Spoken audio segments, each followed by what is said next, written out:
as a turning point, not for Bill Clinton, but for the Democratic Party and for America. Bill Clinton makes a clean sweep of 4 states in tonight's primaries. And Libya asked for international help in finding a missing plane carrying PLO leader Yasser Arafat. Good evening, everyone. I'm Tim Singer. And I'm Jerry Hill. Jerry Brown gave Bill Clinton a run for his money in New York and Wisconsin. Just 2 of the 4 states holding primaries tonight, but the votes show that Brown's best just wasn't good enough. With most of the votes counted, Brown finished not second, but third in New York, the state with the most delegates at stake tonight. Brown finished behind Paul Tsongas, who's not even in the race, but whose name was still on the ballot tonight. The result was the same in Kansas as well, the state with the least delegates at stake tonight. Brown fared better in Wisconsin with a second-place win. Tsongas was also on the ballot there. And Brown's best showing, well, that was in Minnesota, where he placed a strong second to Clinton. All in all, a disappointing night for Jerry Brown, who had hoped to derail the Bill Clinton Express tonight. But Brown says he is not giving up. He will now move to Illinois to stand with striking Caterpillar workers. And tonight's results may prompt a former candidate to get back into the race. Paul Tsongas has scheduled a news conference for tomorrow. He won't say what for, but it's widely speculated he may re-enter the race based on his second-place finish in New York and Kansas tonight.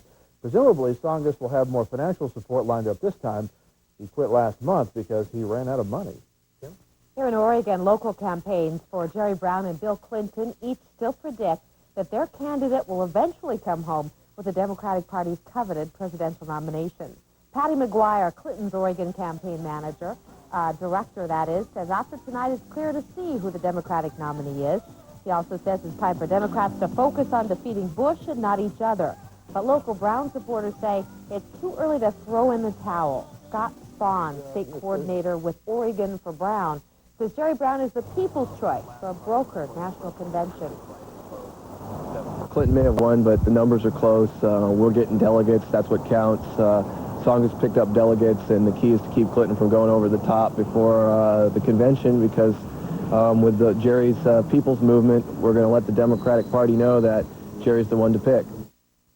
Both the local Brown and Clinton campaigns seem indifferent to Paul Tsongas possibly re-entering the race. Terry Scannell, the former state chairman with the Oregon Tsongas campaign, says tonight's results show Americans are not comfortable with either a Brown or Clinton candidacy. Well, life on the campaign trail is not without its pitfalls. In fact, to run for president, you have to want it real bad, as they say. Here's a look at a typical day for the Democratic candidates as they went into the New York primary. Richard Ross reports. Hey, do you know what I'm doing here?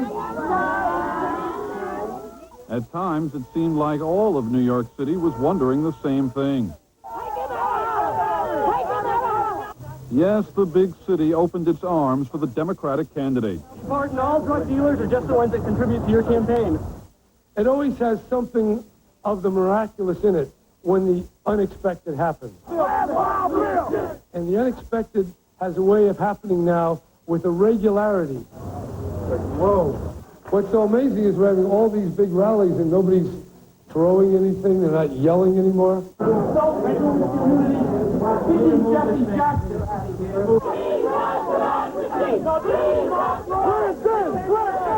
Attention, please. Attention, please. This is a hospital. Excuse me. Hello.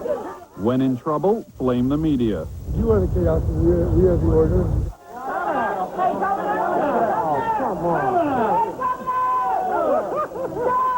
What about the Washington Post article about Hillary Clinton staying back? Right now, guys. You guys are not nice to me. You know what's going to happen to you? Just lean back a little bit. I need to take my case directly to the people. That's what I'm going to do. So you think the New York media filters out the issues and focuses on the sleaze and the junk? No, I didn't say that. No, I'm not forming out. I'm pregnant. I'm sorry. The journalists following Governor Brown were due some apologies. On the eve of the primary, the press bus was taken to the Bronx. The only problem was Brown was speaking in Brooklyn. And then on primary morning, the bus company followed Governor Brown's campaign theme, Take It Back. Not my fault. I'm just doing my job. Okay. Let's just let cooler heads for that. The bus driver was told to collect $925 payment from the Brown campaign, or else it was going nowhere. I thought out that way was New York. Little milk in it. You want a little milk? Yeah. How about a little cream? Good morning, folks. Say good morning, Governor Clinton. Hello, man. Vote on April 7th. Oh. No, it isn't. Oh, we're jaywalking in New York. I never thought I'd get to do that. Neither did the voters.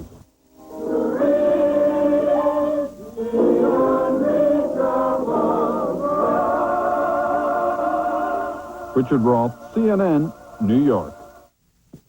Our other lead story tonight comes from Libya. Libya is asking for international aid tonight and searching for a missing plane carrying PLO leader Yasser Arafat.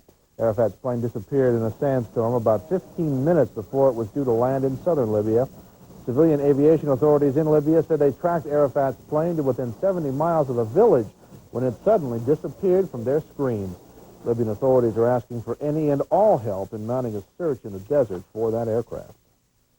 Later tonight, another political story, but this time, all the answers and none of the campaign rhetoric. Also coming up tonight, the fish police take to Oregon waterways in search of poachers.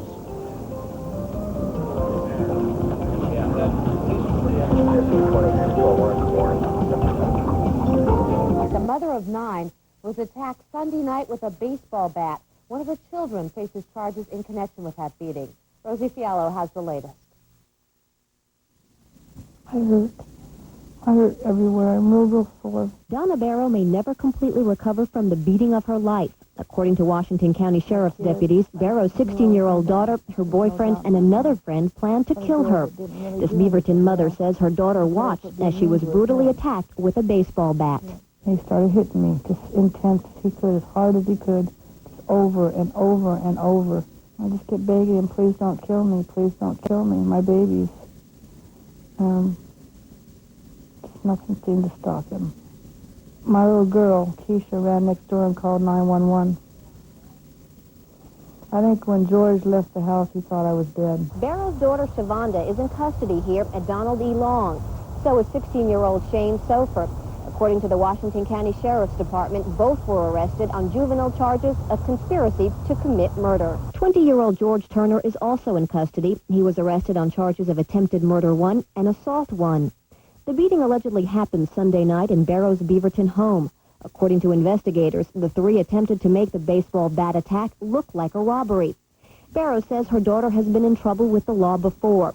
She describes Shavonda as uncontrollable, but Barrow says she never expected her daughter to turn on her. I don't think she was thinking. I don't think she really had a reason. I don't think she really had a reason for doing this.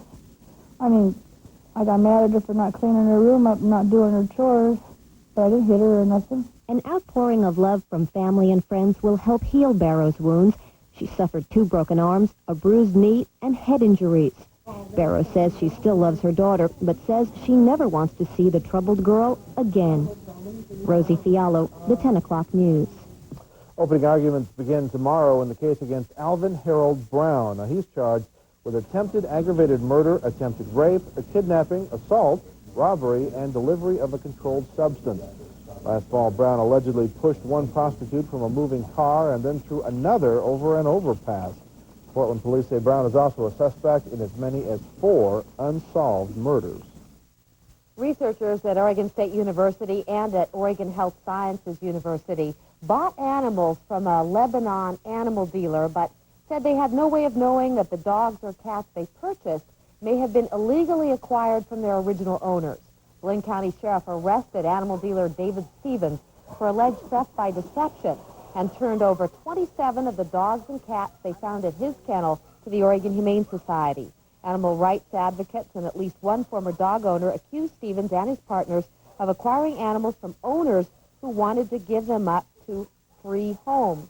They charged that Stevens said the animals would go to loving homes. In the state of Oregon, through this legislation that was recently passed, to check these things out. We don't have an investigative arm of the university that goes out and checks out every person that we purchase from.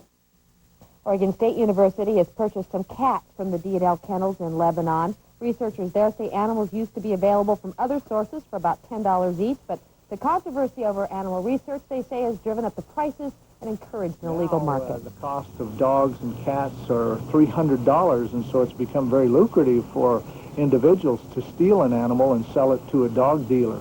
and so society has created itself a monster. Well, Channel 12 has documentation that shows OSU bought cats from David Stevens. Dr. Patton says the university never bought dogs from him.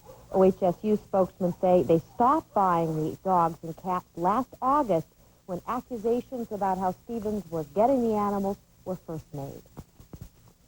University of Portland has disbanded one of its fraternities, suspended a sorority, and 4 students for hazing. Marilyn Deutsch has that story. University of Portland officials say they've talked to as many as 50 students about the hazing incidents that went on before spring break. But the administration is not saying much more. We really aren't comfortable talking about the details. Director of Student Activities Sally Click says no one was injured, but We believe that the activities that happened really, at the baseline, compromise people's dignity. And you just don't treat people like that. hazing is against Oregon state law. It is defined as subjecting someone to physical harm or danger. Members of the fraternity Iota Kappa Pi and the sorority Psi Chi Eta say there was some wrongdoing, but they think the university administration has overreacted. Pledges do admit to drinking and that some kind of sexual charades went on. Just acting things out, but it was like, it wasn't to the full extent. It was just quick. It was just, it wasn't really getting down. I mean, There was no physical contact. right. Mike Killian, who just finished pledging Iota, says he was not forced into doing anything he did not want to do. And that includes plunging into a cold Willamette River. Yes, we did go swim in the river, but there's nothing wrong with that. I mean, there's nothing illegal with that. You did that as you pledged? Yes. You don't mind the fact that you did that? While students and the administration are at odds over the disciplinary actions, they are working together on a task force to decide whether the Greek system should remain on campus. In Portland, Marilyn Deutsch for the 10 o'clock news. Well, 2 more students have been ordered to perform community service, and as many as 4 students could be disciplined. The Madonna sightings are intensifying in the Rose City. The second day of shooting for the movie Body of Evidence took place in southeast Portland. Fans lined up along a cemetery wall to catch a glimpse of the Material Girl. The crew was filming a funeral scene. Security tight at the location shoots. Our camera's got a quick view of Madonna walking through the cemetery. As expected, she's dressed in black and wearing sunglasses. Madonna is also wearing a scarf on her head and another one around her neck. Filming continues in Portland for 4 more weeks. Well, the ski operators still happy up on the mountain. They got some snow over the weekend. Got a little bit over the weekend. What about this week? Yeah, snow level's up there around 5,000, just at that, kind of dicey level where we may have rain. In bad weather, 15 minutes before landing. Dan Rather will have more next. See you tonight.